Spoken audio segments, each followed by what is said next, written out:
as well as doing this kind of work, I actually run a horticultural business. I'm sort of chairman of it, and we basically sort of sell plants on the internet, organic veg, and this was something which was set up because A, I was bored with people coming onto farmers markets and telling me how wonderful their allotments were, and I wanted to have a means of selling me something.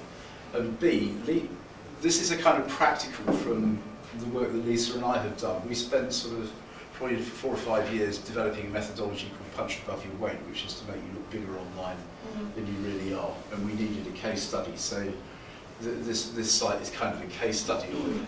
So you've got, it's actually a blog site. It's actually created in WordPress. The theme's actually out of Welper. If you like, I've got various sort of, you know, as Lisa was saying, you've got sort of various things embedded in it. So that you've got, that's stuff that's coming from the Facebook page, The Intelligent Garden, www.facebooktheintelligentgarden.com. This is actually, we're in the process of putting in a reservoir at the nursery, so this is before. If you'd like to scroll down a bit. So it's all sort of optimised so that you can, you know, people can easily share this. This is basically an embedded video, which is about squash and radicchio. This is done with a tool called Camtasia, which enables me to basically put a voice track over a set of slides, as we were discussing earlier. This is some more from Facebook. This thing up here is interesting. You just come down a touch, please. You're right. This is a tool called. No, you go the other way. Yeah. Right. This is a thing called paper.li. Paper.li enables you to create a daily newspaper out of a list of people that you're following on Twitter or a hashtag. So I've basically sort of picked about 100 people who I know say interesting things about organic gardening. So there's got the RHS magazine, we've got various sort of, you know, whatever the Henry Doubleday Association calls itself now, and various other people who've got interesting things to say. And this produces a daily newspaper, so that the site is always sort of refreshed with new stuff. I've got a thing in here which goes through to MailChimp, which effectively enables people to sort of sign up for a newsletter. So basically asks them their email address and then basically some topics that they're interested in, which are things like grain vegetables, organic pest control, how plants grow, permacultural organics, all that kind of good things. And ask them whether they want the email in HTML, text or mobile. So this is all done, this is all done with free stuff. I don't pay for any of this other than the sort of space to host the site. Do you want to scroll down a little bit further? So that's basically an embedded YouTube video in the blog, and it's basically got things in like the most popular posts in our top 10 posts. And if you just scroll down, you can see this is the sort of thing about the starting the reservoir off, and you know, and then you've basically got various other posts, you know, with embedded photographs and things like that. So you can create something sort of fairly. Serious excavation. This is serious stuff. We had to cut that boiler out.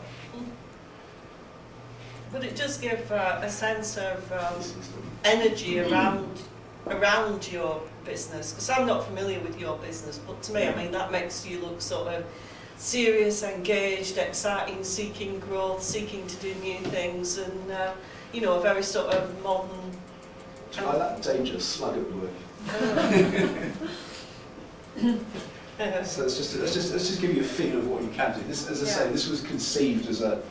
I mean, basically, we sell stuff through the Amazon site. We're probably turning it. I should turn over about £20,000 this year through this site.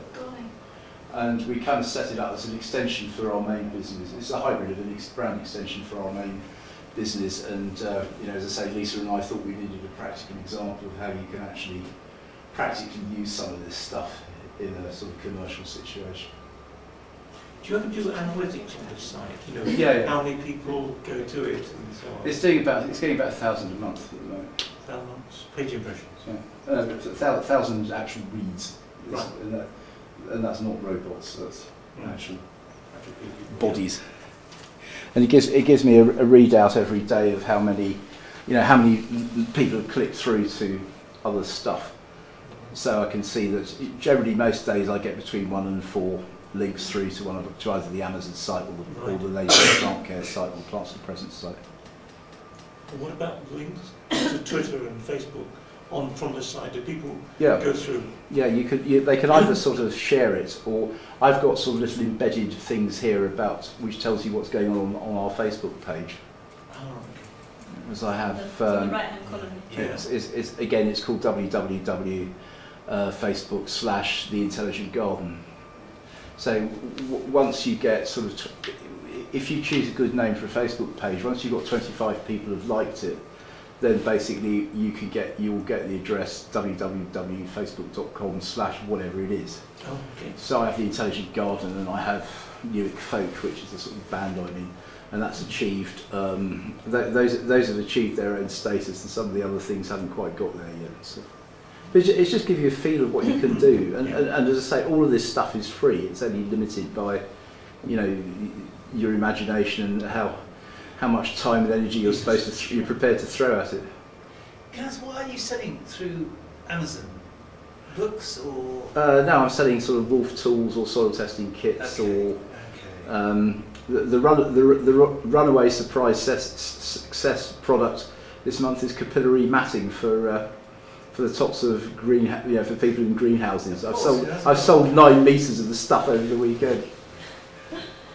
I think coming back to students, what all of these blogs show is that if you're trying to put across an impression to students, either about what what your course stands for or what you as an individual stand for, that it's really helpful in bringing it all into one place, because you've got the Facebook links, you've got the Twitter links, you've got the delicious links, and it's all there.